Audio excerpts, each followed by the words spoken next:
The movie starts with Gi-hun eating his food. He is an unemployed guy with many debts.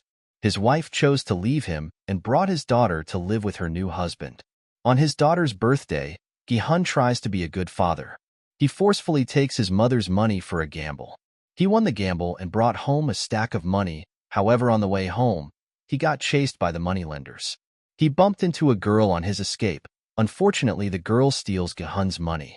The moneylenders seize and beat him up. When he wants to pay the debts with his newly acquired money, it's gone already. They forced him to sign an agreement that if he can't pay up, they will take Gi-hun's vital organ as payment. Gi-hun still wants to be a good father. He goes to an arcade game and plays the claw game to get a present for his daughter. When he meets his daughter and gives the present, it turns out to be a pistol-shaped lighter as her present. Gi-hun promises to give her a great present on her next birthday. On the next day, Gi-hun misses a train. He waits and meets a salesman, asking him to play a game with 100,001 prizes. Gi-hun lost and couldn't pay the money. Instead, he got slapped by the salesman in exchange for the prize. After a few tries, Gi-hun won the game and got 100,001. Despite giving the money, the salesman offers Gi-hun for a bigger money and a different game. He gives Gi-hun a business card, and Gi-hun agrees to join in. Gi-hun gets in a car with the other people who joined the game. They get gassed and knocked out on the trip. As he awakens, he sees a room full of bunk beds and other 455 participants. The room is supervised by people in red full suits with a circle and square-shaped masks. These people are led by a man in black with a weird mask. Gi-hun meets the other participant, Sang-woo, a childhood friend. Il-nam, an ill old man. Ali, a foreign worker. Deok-soo, a gangster, and Sae-byok, a girl who stole Gi-hun's money earlier. Gi-hun had a fight with her when the red staff explained the game.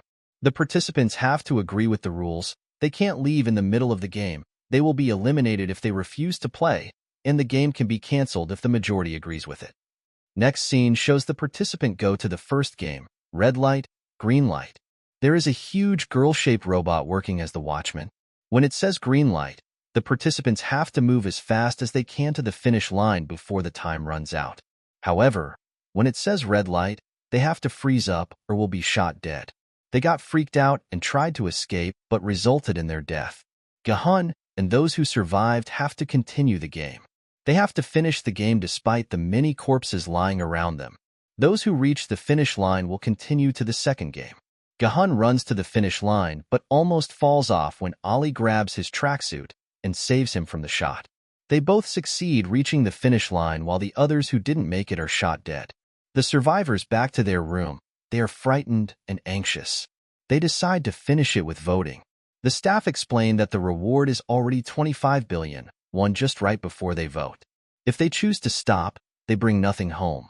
The next day, Gi-hun goes to the police station and reports the insane game. He tells everything and gives the card he got from the salesman. When the police called the number behind the card, a normal woman answered the call. The policemen laugh at him and kick him out. Soon, a young policeman named Jun-ho came and became interested with the card. It turns out that Jun-ho has the same card from his long-lost brother. Jun-ho feels that his brother might be alive. Next scene, Gi-hun is back home and his mother isn't home. Turns out his mother was hospitalized and had an acute illness. His mother needed to get an operation, but she went home because they couldn't afford the money. This makes Gi-hun feeling guilty. He goes to his ex-wife and begs for money. Gi-hun gets nothing but an insult. Her new husband even forbids Gi-hun to meet his own daughter. Gi-hun and the other survivor face the truth that the world is much harsher than in the game. This bitter truth makes them rejoin the insane game. As the night comes, they get picked up just like earlier, but more ready as they know what they will face already. Jun-ho sneaks into the car to find his lost brother. He knocks out one of the staff and disguising with the red full suit. They gather in the same room. However, some of them come prepared with some weapons. There are 187 participants out of 200, which means the prize will be greater. Confused, Jun-ho has to play as the staff while Sae-byok sneaks into the ventilation to see what's going on in the other room at night. She sees the staff making a lot of candies. The next day, the participants gather to start the game. Sang-woo asks Sae-byok what she saw the night before. He says the game will be his childhood game, thus Sae Byok, whose origins is North Korea, will be troubled with it. She tells him about the candies. Sang-woo remembers his childhood game where he gets different shaped candies. The participants have to sculpt the melted sugar into a specific shape they get.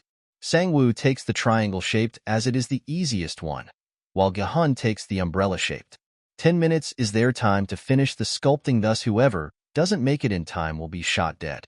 This makes them nervous and panicked. They try their best to finish it. One of the participants uses a lighter they brought before to heat the needle, thus easier to sculpt the shape. One by one, those who took the easy shape finish the work and leave behind those who got the hard-shaped one.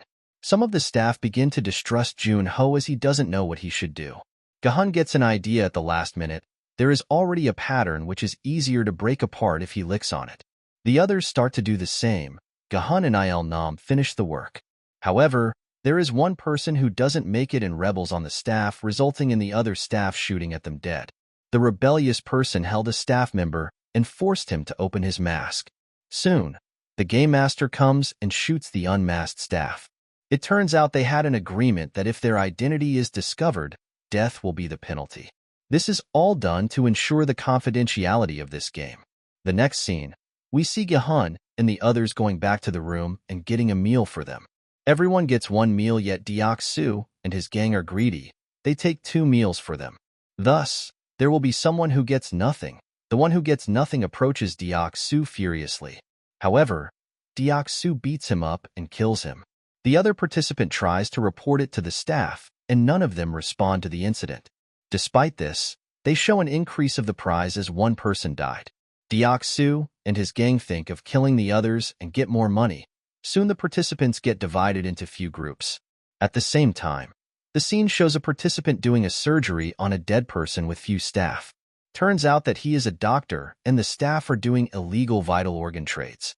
He gets information about the next game as the reward. The light goes off when they go to sleep. However, Deok-soo and his gang take advantage and try to kill the other participant. That night was filled with screams and blood everywhere. Gi-hun, Ali, and Sang-woo rushes to save Il-nam, but they can't find him. Il-nam already runs to the highest bunk beds and shouts to stop them from the massacre.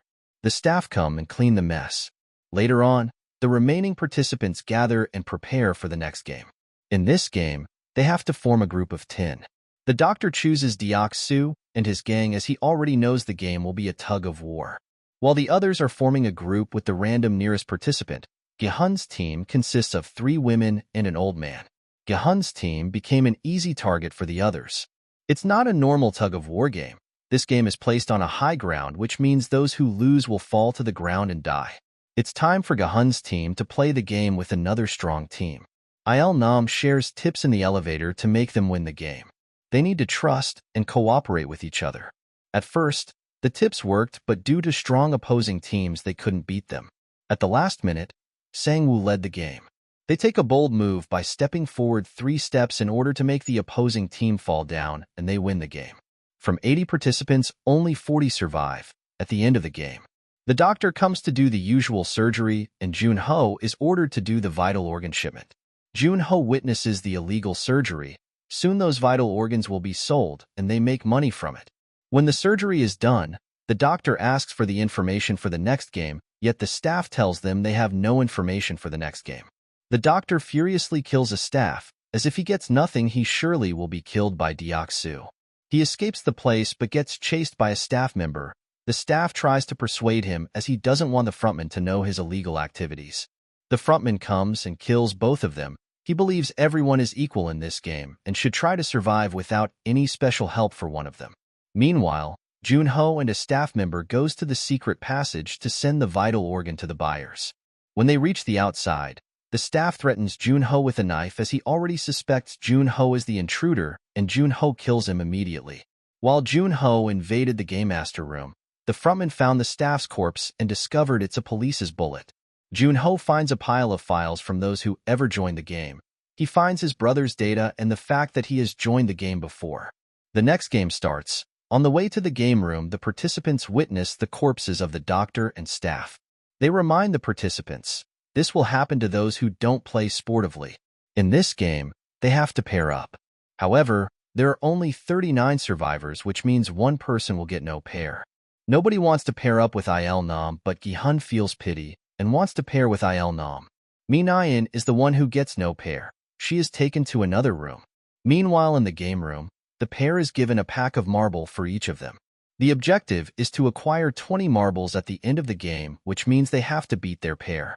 Gi-hun tries to wake Il Nam up as his illness starts to disturb him. Il Nam lurks around the arena and doesn't care about the game. This makes Gi-hun panicked and shouted at him. Il Nam awake, and they start to play the game, then use the guessing game. One should guess how many marbles are in his pair's hand. Is it odd or even? Surprisingly, Illinois Nam wins a lot of marbles from Gi-hun. While Ali wins a lot of marbles from Sang-woo, yet he feels guilty and wants to play with the other participant. However, Sang-woo takes advantage of Ali's kindness and deceives him. He changes Ali's marble with stone and keeps it for him. Thus, Sang-woo survived the game. Sae Byok and her pair Ji-young spend their 30 minutes having a conversation rather than playing the game. Ji-young realizes that Sae Byok deserves to win rather than her. Ji-young is an orphan and no one awaits her return. She gives up and lets Sae Byok win the game. Gi-hun has only one marble left. However, Il Nam forgets his guess and Gi-hun takes advantage of it until he gets more marble back. Il Nam only has one marble left and suggests doing another round and bets everything.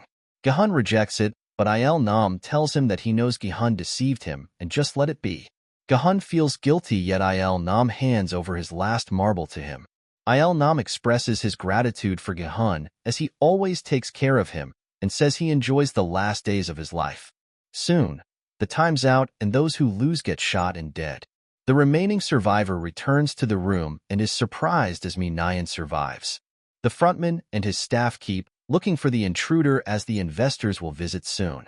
Next scene, the investors come with a mask covering their identities. Frontman is in charge, serving them as the game's representative. These VIPs are the one who fund the game and now come to watch the game. Junho steals a waiter's mask and suit. He approaches the VIPs to gather information and collect video as a proof. Soon, the next game begins. The participants have to choose a numbered vest which will determine their life in the next game. Everyone freaked out and rushed to get a middle number vest, leaving Gi-hun with number 1 and 16 vest, which is the first and the last one. But in the end, Gi-hun takes the last number as a participant begs for him for the number 1 vest. The fifth game begins. In 15 minutes, they have to cross a glass bridge made of 2 types of glasses. If they move on the thin glass, surely they will fall down and die. One by one tries to cross the bridge and dies desperately. They get impatient and push the one in front of them until Deok-soo's turn. Deok-soo stood still and didn't move. He won't let any of them survive. Mi-Nyan gets angry and jumps on Deok-soo. She holds him tight and jumps off with him, sacrificing herself. Now it's only 4 participants left. The one in the front is an ex-worker in a glass factory. He can distinguish which one is the thick glass and succeeded in bringing them across the bridge. Just at the last step, the frontman realizes it and turns off the light. This makes it hard to define the strong glass and waste a lot of their time. In the last seconds, Sang-woo pushes the man in front of him and saves himself. Sang-woo, Gi-hun, and Sae Byok run to the safe zone. However, the glass's debris hits and wounds them. Meanwhile, in the other room, the VIPs looked delighted with the show. One of them takes interest in Junho and asks to sit with him. The VIP takes Junho to another room when he wants to harass him. Junho fights back and threatens him with a gun, forcing for information about the game. Junho recorded it as a proof and knocked him out, hurriedly leaving the place with diving equipment. The frontman instructs his staff to chase Junho. However, Junho arrives on the next island and contacts the police headquarters for help. However, he gets no signal and decides to climb up for higher ground. Soon, the frontman and his staff arrive and search for him. Unfortunately, Junho is caught just right before he sends the proof. Unexpectedly, frontman is Junho's lost brother. Junho asks for the reason why he did this, but he gets shot and falls to the sea. Back in the game room, the remaining survivors Gi-hun, Sae Byok, and Sang-woo are instructed to change their outfit before the dinner. The next scene shows Sae Byok with her wounded stomach due to the glass's debris before. It hurts her really bad, yet she covers it with her clothes. Gi-hun and Sang-woo are enjoying their dinner while Sae-byok grieves in pain. After they're done, each of them gets a small dagger. Gi-hun is still angry at Sang-woo and asks Sae-byok to cooperate with him to finish this game. The weakened Sae-byok entrusts and asks Gi-hun to take care of her brother in the orphanage if he manages to survive. Soon, he realizes her clothes are full of blood. Gi-hun asks for help in front of the door, and when the staff comes in, Sang-woo has already killed her. He says he only wants to help end her suffering. The next scene is the last game. The last survivors, Gi-hun and Sang-woo, have to play their childhood game, the Squid Game. Gi-hun becomes the attacker while Sang-woo is the defender. The VIPs watch the last show and witness the winner from another room. They both bring a dagger. Soon they start the fighting. After a long fight, they soon get exhausted. Sang-woo seizes Gi-hun's dagger and stabs him many times. However, Gi-hun won't give up and strikes back, stabbing Sang-woo's hand with the dagger. When he wants to finish him off, Gi-hun can't do it and walks to the finish line. But in the middle, Gi-hun chooses to end the game without getting the money and saves Sang-woo. Sang-woo rejects the idea and stabs himself to death, but before he dies, he entrusts his mother to Gi-hun. Gi-hun nominated as the winner and gets the money. After a long struggle, Gi-hun won the game and now back to his normal life with 45.6 billion won in his bank account. Gi-hun feels depressed and upset with the situation. He regrets those who died in the game. Even when he meets Sang-woo's mother, he can't see her eyes. As he returns home, Gi-hun finds out his mother has died already. The next scene shows Gi-hun 1 year later with an awful appearance. When he sits alone near the river, a woman comes offering a flower with a game card. Gi-hun comes to the place in the back of the card. He discovers Il-nam is still alive in a bed. It turns out that Il-nam is the owner of the game and frontman is his sidekick. He had a tumor on his head and his death is coming near. He had a lot of money yet didn't know how to use it and was not happy with it. Il-nam thinks of how to have fun just like in his childhood. That's why few rich people and him made that game just for fun before he died. Gi-hun became enraged after knowing the truth, sacrificing many people just for fun. Il-nam clarifies that he never forces anyone to join the game. Il-nam died after expressing his gratitude to Gi-hun for accompanying him in the game. The next day, Gi-hun starts his new life. He picks up Sae-byong's brother in the orphanage and brings him into care with Sang-woo's mother. Gi-hun leaves a suitcase full of money as a promise to Sang-woo and Sae-byong. Gi-hun goes to America for his daughter. However, he sees the salesman and a new victim. He takes the card and calls the number, saying he will get revenge for what they have done. That is the end of the movie.